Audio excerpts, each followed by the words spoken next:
नमस्कार, आप देख रहे हैं न्यूज 18 राजस्थान। आपके साथ मैं हूं अभिषेक।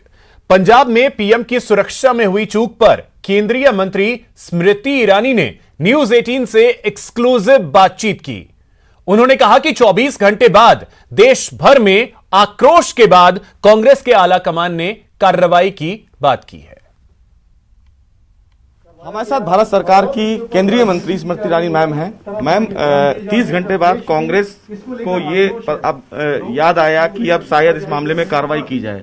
क्या ये याद इसलिए आया कि देश में एक अलग आक्रोश देखने को मिला, तमाम जगह यज्ञ किया गया, हवन किया जा रहा है? 24 घंटे कांग्रेस की आलाकमान और नेता उत्सव मना रहे थे कि प्रधानमंत्री की सुरक्षा भंग हुई। 24 घंटे कांग्रेस के नेता इस बात का जोश का इजहार कर रहे थे कि प्रधानमंत्री की सुरक्षा भंग हुई।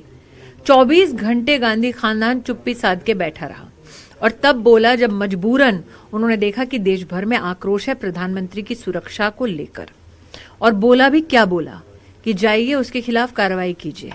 इसका मतलब कहीं ना कहीं सोनिया जी ने इस बात को स्वीकारा कि गलती कांग्रेस की पंजाब की सरकार की है, इसलिए तो एक्शन लेने को कहा। लेकिन कहीं ना कहीं चन्नी साहब ने भी स्वीकार कर लिया कि पंजाब की कांग्रेस की सरकार रिमोट कंट्रोल से चलती है। तो प्रश्न ये उठता है कि अगर वो आदेश के अनुसार अब जांच करना चाहते हैं तो क्या उसी व्यक्ति के आदेश अनुसार उन्होंने प्रधानमंत्री की सुरक्षा को भंग होते हुए देखा? मैम, प्रधानमंत्री लगातार 20 मिनट तक एक फ्लाईओवर पर खड़े रहे, मिनिस्टर ने फोन नहीं उठाया और उसके बाद जिस तरह का आक्रोश सामने देखने को मिला, चाहे वो सोशल मीडिया हो, चाहे लोगों के द्वारा यज्ञ किया गया हो, अचानक आपको नहीं लगता है कि पंजाब के चीफ मिनिस्टर लगातार अपनी बात बदल रहे हैं? कभी वो कहते हैं कि वो क्यों वहां जा रहे हैं, बदल रहे हैं। पहले कहते हैं कि मेरे आसपास लोगों को कोविड हुआ है इसलिए मैं कहीं जा नहीं सकता, अचानक दोपहर को एक सार्वजनिक कार्यक्रम में दिखाई देते हैं। मैम, आपको नहीं लगता है कि कांग्रेस जो करना चाह रही थी वो कर नहीं पाई, इसलिए अब कार्रवाई की बात कर रही है? मैं इतना कहना चाहती हूँ कि कांग्रेस का आला कमान इस बात को अब स्वीकार कर चुका है कि देश में आक्रोश है, कि नरेंद्र मोदी मात्र एक नेता नहीं है, प्रधानमंत्री अपने आप में एक संस्थान है। और आप देश के सर्वोच्च संस्थान और सर्वोच्च जो संवैधानिक पद पर विद्यमान व्यक्ति है उसकी सिक्योरिटी इस प्रकार से अपनी राजनीति के लिए भंग नहीं कर सकते। Ma'am, as a senior leader BJP की क्या मांग है बीजेपी की फिलहाल इस पूरे मामले को लेकर? मैं कांग्रेस से कोई मांग कर सकती हूँ? जिन्होंने एक्टिवली षड्यंत्र किया कि प्रधानमंत्री की सुरक्षा भंग हो, उनसे कोई मांग हो सकती है? बहुत बहुत शुक्रिया मैम। तो साफ तौर से स्मृति ईरानी का साफ तौर से ये कहना है कि पूरे देश का आक्रोश देखते हुए बीजेपी ने कहीं ना कहीं बीजेपी के इस पूरे आक्रोश में कांग्रेस ने अपना स्टैंड बदला है और अब जांच की बात कही जा रही है। बहरहाल देखना होगा कि आने वाला ये मामला जो है उसका सियासी घमासान में और क्या कुछ रंग लेकर आता है। कैमरामैन हरीश के साथ सुशील पांडे, न्यूज़ 18 दिल्ली। वहीं पीएम की सुरक्षा में चूक की जांच के लिए समिति गठित कर दी गई है। इस समिति को जल्द ही रिपोर्ट सौंपने के लिए कहा गया है। पीएम की सुरक्षा में चूक को लेकर केंद्रीय जांच की जाएगी। इसके लिए गृह मंत्रालय ने जांच समिति का गठन किया है। पीएम की सुरक्षा में हुई चूक की 3 सदस्यीय समिति जांच करेगी और जो 3 सदस्य हैं उनके बारे में भी आपको बता दें कि वो 3 सदस्य कौन हैं। देखिए, सुधीर कुमार सक्सेना, इसके अलावा बलबीर सिंह, संयुक्त निदेशक आईबी, इन्हें इस टीम में शामिल किया गया है और सुधीर सक्सेना जो कि सचिव हैं, उन्हें जिम्मेदारी दी गई है।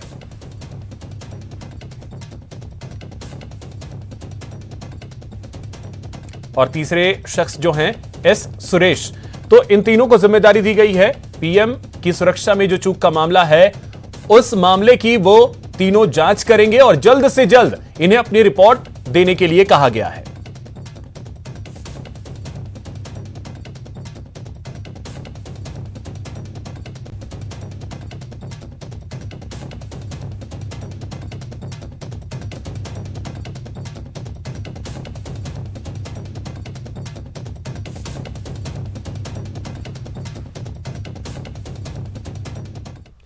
पंजाब में हुई पीएम की सुरक्षा में चूक को लेकर बीजेपी और कांग्रेस में आर पार की ठन गई है।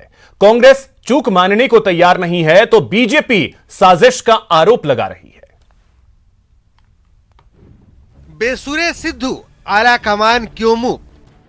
बशर्मी दी हद हुंदी है। ਐਡਾ ਬਸ਼ਰਮ ਬੰਦਾ ਮੈਂ ਆਪਣੀ ਸਾਰੀ ਜ਼ਿੰਦਗੀ 'ਚ ਨਹੀਂ ਦੇਖਿਆ ਹੈ।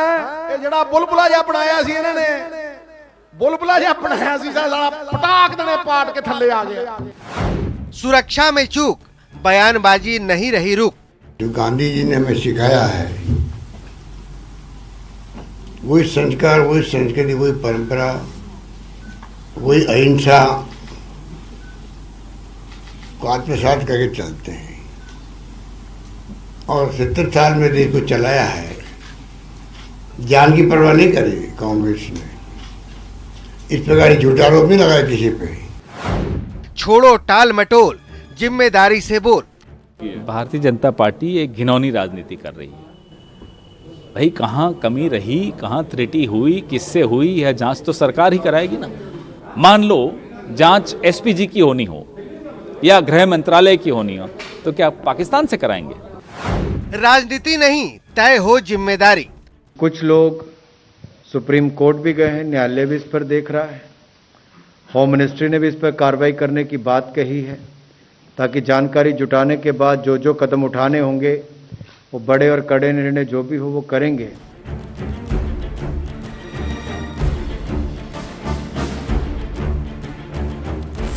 दिन बदल गया लेकिन मुद्दा न बदला, न सुलझा, न शिथिल पड़ा। बयानबाजी की होड़ मची है।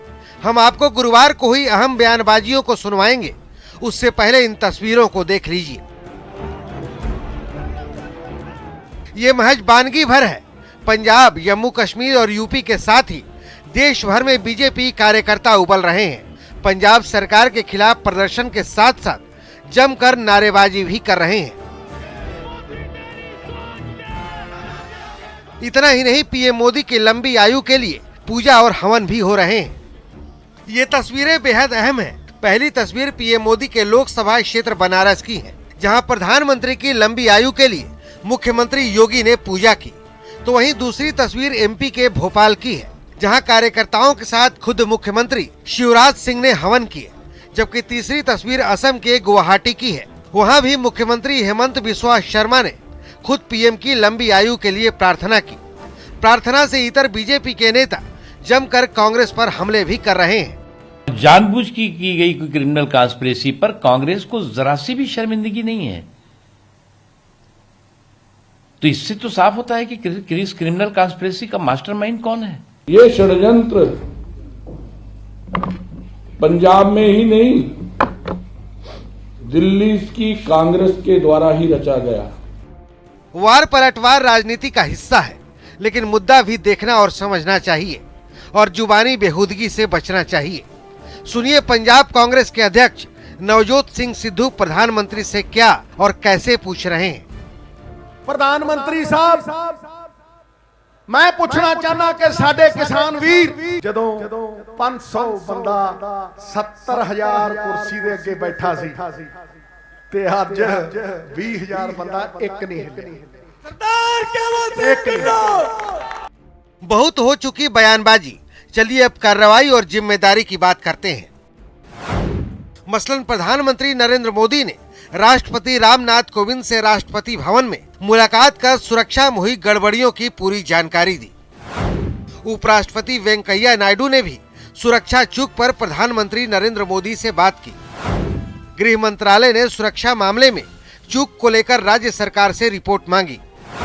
तो पंजाब की चन्नी सरकार भी एक्शन में आई और सुरक्षा चूक मामले की जांच के लिए हाई लेवल कमेटी बनाई, जो 3 दिन में रिपोर्ट देगी। इतना ही नहीं, पीएम की सुरक्षा चूक का मामला अब सुप्रीम कोर्ट पहुंच चुका है, जिस पर शुक्रवार को सुनवाई होगी। Bureau report, news 18 network.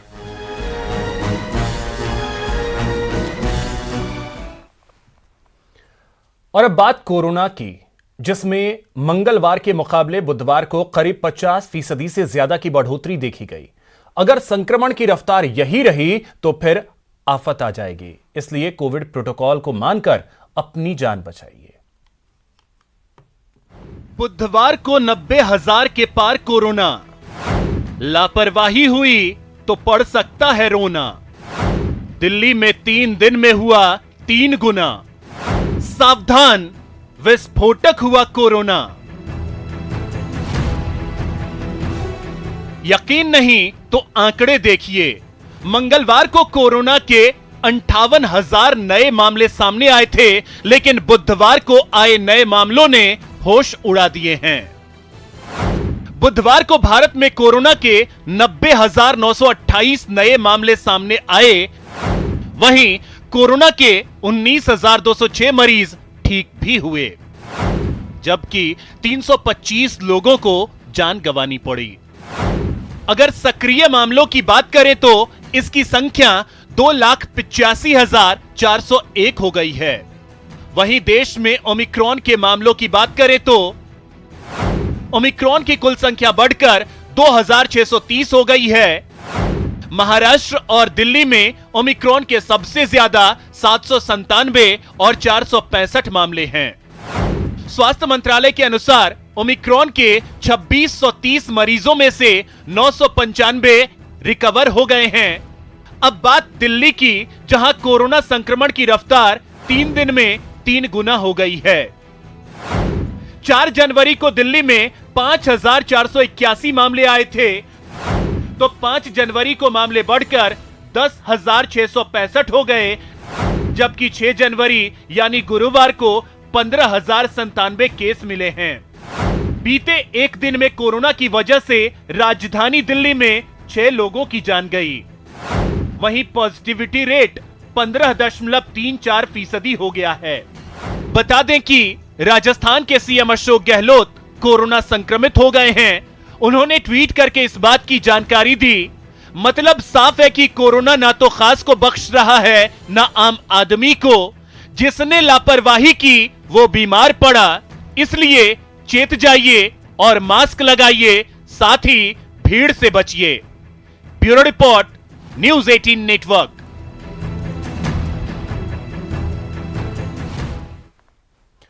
प्रदेश में कोरोना एक बार फिर डराने लगा है। बढ़ते केस के चलते इन्वेस्टमेंट समिट राजस्थान स्थगित कर दिया गया।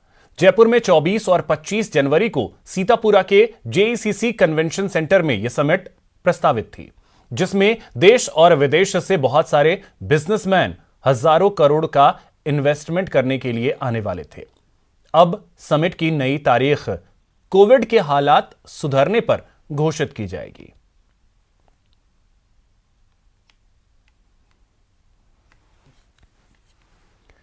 वहीं कोरोना के बढ़ते मामलों के बावजूद आज सीएम अशोक गहलोत ने साफ किया कि प्रदेश में लॉकडाउन नहीं लगाया जाएगा। गहलोत पीसीसी में आज प्रेस कॉन्फ्रेंस कर रहे थे। इस दौरान कोरोना पर पूछे गए सवाल के जवाब में सीएम गहलोत ने कहा कि प्रदेश में लॉकडाउन नहीं लगेगा।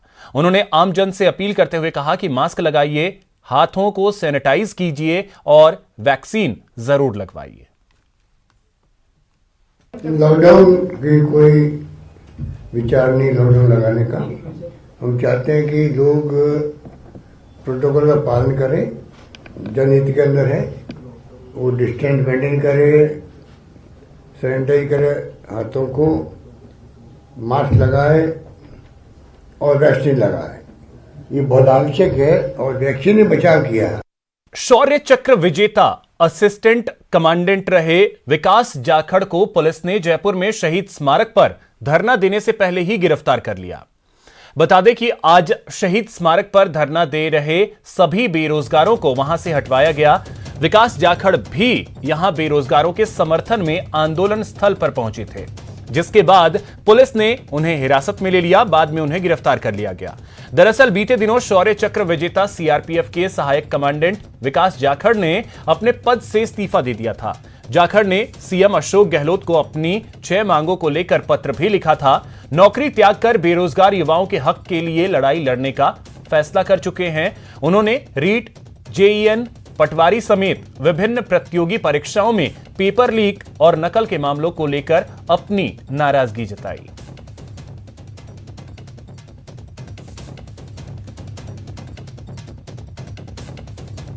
भरतपुर शहर की कोतवाली थाना पुलिस ने एक महिला सहित 3 ऐसे लोगों को गिरफ्तार किया है जो कि शादी का झांसा देकर लोगों के साथ ठगी करते थे।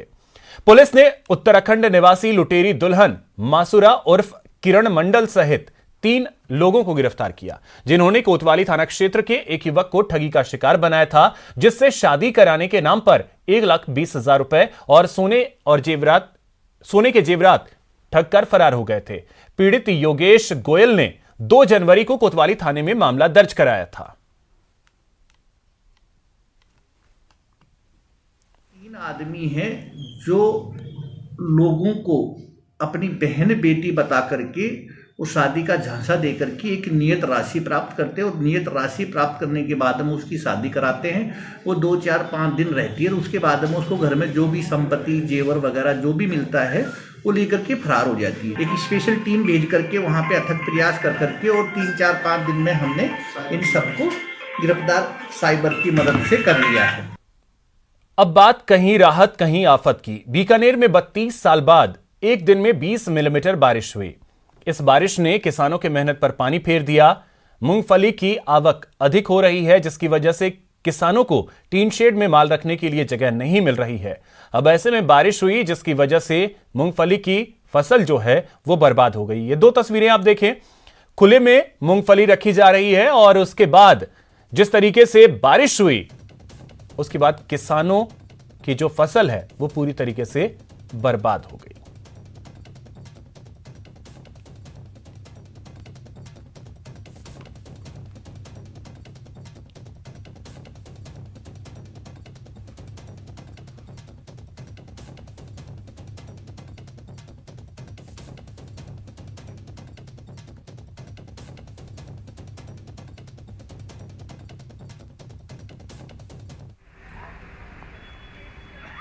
बीकानेर में कल मावठ के बादल कहर बनकर टूटे और उसका नुकसान जो है वो कहीं ना कहीं किसानों को हुआ है। बीकानेर की कृषि मंडी में अपनी मूंगफली बेचने आए किसानों को इस कहर का सामना करना पड़ा, जहां मूंगफली की ढेरियां जो आप मेरे पीछे देख पा रहे हैं ये कल पूरी तरह से पानी में तैर रही थी और इन मूंगफली के पानी में तैरने की वजह से किसानों को जो है वो लाखों रुपए का नुकसान हुआ है। हालांकि जो मंडी प्रशासन है वो बचाव में उतरा हुआ है और उसका साफ कहना है कि किसानों को ज़्यादा नुकसान नहीं हुआ है, लेकिन आप देख पा रहे हैं कि किस तरह से जो ये किसान हैं वो अब अपनी फसलों को जो है वो सुखाने में लगे हुए हैं और ये जो ढेरियाँ हैं ये पूरी तरह से अभी भी गीली ही है और किसानों को कहीं ना कहीं बड़ा नुकसान इस बारिश के कारण से हुआ है। हालांकि जो फसलें खेतों में खड़ी थी उन्हें ज़रूर फ़ायदा हुआ है, लेकिन जो अपनी मूंगफली की फसल बीकानेर में बेचने के लिए आए हुए थे उनको बड़ा नुकसान हुआ। एक किसान हमारे साथ हैं, उनसे बात कर लेते हैं। जी सर, कितना नुकसान किसानों को हुआ है? यही डेयरी में 5,000 से 20,000 रुपये का नुकसान हुआ है हर किसान को। तो क्योंकि बीकानेर तो बड़ी मंडी है, कितना नुकसान सब लोगों को हुआ? नुकसान तो हर दुकान के बोली नहीं आई, उसके तो है ही, बोली होगी उसके 5-10 डेयरी है, उसके हर दुकानदार के एक डेयरी में 5 से 10,000 का नुकसान हुआ है, ऊपर में 20,000 का हुआ। तो मौसम विभाग का जो चेतावनी पहले से थी, तो ऐसे में जो ये खुले में क्यों पड़ी है मूंगफली? खुले में वो कहाँ ढके, तो शेड है उसमें तो माल पड़ा है, माल में शेड के नीचे सारा माल आता नहीं है किसान का, तो खुले में ही डेयरी करानी पड़ती है। तो देखिए साफ इनका कहना है कि जो यहाँ की मंडी में जो शेड बने हुए हैं उनमें कहीं ना कहीं व्यापारियों का माल पड़ा रहता है और ऐसे में किसानों को जो है वो जगह नहीं मिल पाती है। व्यापारी भी हमारे साथ हैं, उनसे बात कर लेते हैं। जी सर, जो ये नुकसान हुआ क्या मानते हैं, किसकी लापरवाही है ये? मंडी प्रशासन की घोर लापरवाही है। अन्नदाता के आंखों में आंसू आ रहे हैं। वो 3 महीने तक अपने खेत में काम करके इस फसल को उगाता है, फसल को उगाने के बाद मंडी में लाता है बेचने के लिए, और जब उसकी फसल पानी में बह जाती है तो उसकी आंखों में आंसू आ जाते हैं। ये जो बरसात थी 3 दिन पहले से अलर्ट था कि 5, 6, 7, 8 को बीकानेर में बारिश आएगी। इस बारिश का अलर्ट होने के बाद भी मंडी प्रशासन ने कोई तरह की व्यवस्था नहीं की। मंडी प्रशासन इन किसानों को किस तरह की राहत दे पाता है और आगे इस तरह की जो है वो लापरवाही ना हो उसके लिए क्या तैयारियां करता है। बीकानेर से न्यूज़ 18 के लिए विक्रम जागरवाल। जयपुर विकास प्राधिकरण ने राज्य सरकार के निर्देश पर आम लोगों से जुड़े अपने कार्यों में तेजी लाई है। जेडीए ने प्रशासन शहरों के संग अभियान में बेहतर परफॉर्म करते हुए लीज के डीड वाले 98% आवेदनों का निस्तारण किया है वहीं बिल्डिंग अप्रूवल वाले 99% आवेदनों का निस्तारण कर एक रिकॉर्ड कायम किया है। जेडीए के परफॉर्मेंस को देखते हुए राज्य सरकार अब राज्य के सभी निकायों में जेडीए के कामकाज के फॉर्मूले को लागू करने जा रही है। मुख्य फोकस जो है वो ये है कि सभी प्रकार के जो भूखंडधारी हैं जो कि अपना मकान बनाकर रह रहे हैं या जिनके पास वैलिड टाइटल है और कॉलोनी अप्रूव्ड है या अनअप्रूव्ड है, उन्हें पट्टे मिले। जो अप्रूव्ड हैं उन्हें सीधे पट्टे मिल जाए और जो अनअप्रूव्ड कॉलोनीज़ हैं उनके लिए सर्वे करवा कर 90 ए कर सुओ मोटो 90 ए कर उसे लेजिटिमेट कर और फिर उनके पट्टे जारी किए जाए। वैसे तो शहरी सरकार के निकायों का काम होता है कि स्थानीय स्तर पर ही जनता की समस्याओं का समय पर निस्तारण किया जाए, मगर राजस्थान के कई निकाय तो इसमें फिसड्डी साबित हो रहे हैं। सरकार ने रफ्तार देने के लिए निकायों के कामकाज के लिए प्रशासन शहरों के संग अभियान भी चलाया, मगर कई निकाय तो इतने फिसड्डी हैं कि निकाय आवेदन ही लोगों के स्वीकार नहीं कर रहे और अगर आवेदन ले रहे तो उनका समय पर निस्तारण नहीं कर रहे। ऐसे में इन तमाम निकायों के लिए नजीर बना है जयपुर का जेडीए, जिसने 98 से 99% तक आवेदनों का निस्तारण भी किया है और लोगों को राहत भी दी है। अब सरकार जेडीए के कामकाज के फॉर्मूले को फिसड्डी निकायों तक पहुंचाने के लिए लगातार कोशिश में जुटी हुई है। सरकार का यही मकसद है कि शहरी निकायों की जनता को समय पर राहत मिल सके। कैमरा पर्सन बलवीर के साथ lovely Wadhwa, news 18 Rajasthan, Jaipur. Diabetes रोगी अगर खान पान का संतुलन बना लें तो शुगर कंट्रोल में रह सकता है, लेकिन शुगर कंट्रोल में रखें कैसे, यह समस्या होती है। इसी समस्या को देखते हुए जोधपुर MBM यूनिवर्सिटी के पास आउट छात्रों ने डाइटोश्योर ऐप बनाया है, जो रियल टाइम में मरीज के शुगर लेवल को मॉनिटर करता है, जिससे वे डाइट पर कंट्रोल कर टेंशन फ्री जिंदगी जी सकते हैं। यह ऐप मधुमेह पेशेंट की शुगर लेवल पर डॉक्टर के भांति कड़ी मॉनिटरिंग करता है। इस ऐप को केंद्र सरकार के मिडटेक एंटरप्रेन्योरशिप प्रोग्राम के तहत टॉप 7 स्टार्टअप में जगह मिली है। दोनों युवा अपनी वेबसाइट के माध्यम से कई लोगों को यह सेवा दे रहे हैं। ये दोनों 100 से ज्यादा लोगों पर 14 दिन का ट्रायल कर चुके हैं, जिसमें हमने ये देखा कि आपकी शरीर शुगर के लिए कैसे रिस्पॉन्ड करेगी वो बिल्कुल अलग हो सकता है। हो सकता है आप रोटी खाएं तो आपकी शुगर चढ़ जाए और आप उसके बाद पराठे खाएं तो उसके बाद उतनी शुगर नहीं बढ़े। तो इस जानकारी की मदद से मुझे बताते हुए बहुत खुशी हो रही है कि हमारे कुछ पेशेंट्स ने अपने डायबिटीज़ को लगभग रिवर्स कर लिया है और कई पेशेंट्स जो सिर्फ एक 14 दिन के सर्विस लेते हैं उसमें उनको पता चल जाता है उनकी बॉडी के लिए कौन सी चीज़ें शुगर बढ़ा रही हैं और उनको खाना कम कर देते तो उनका HbA1c अपने आप कम हो जाता है। तो फिलहाल इस बुलेटिन में इतना ही। नमस्कार।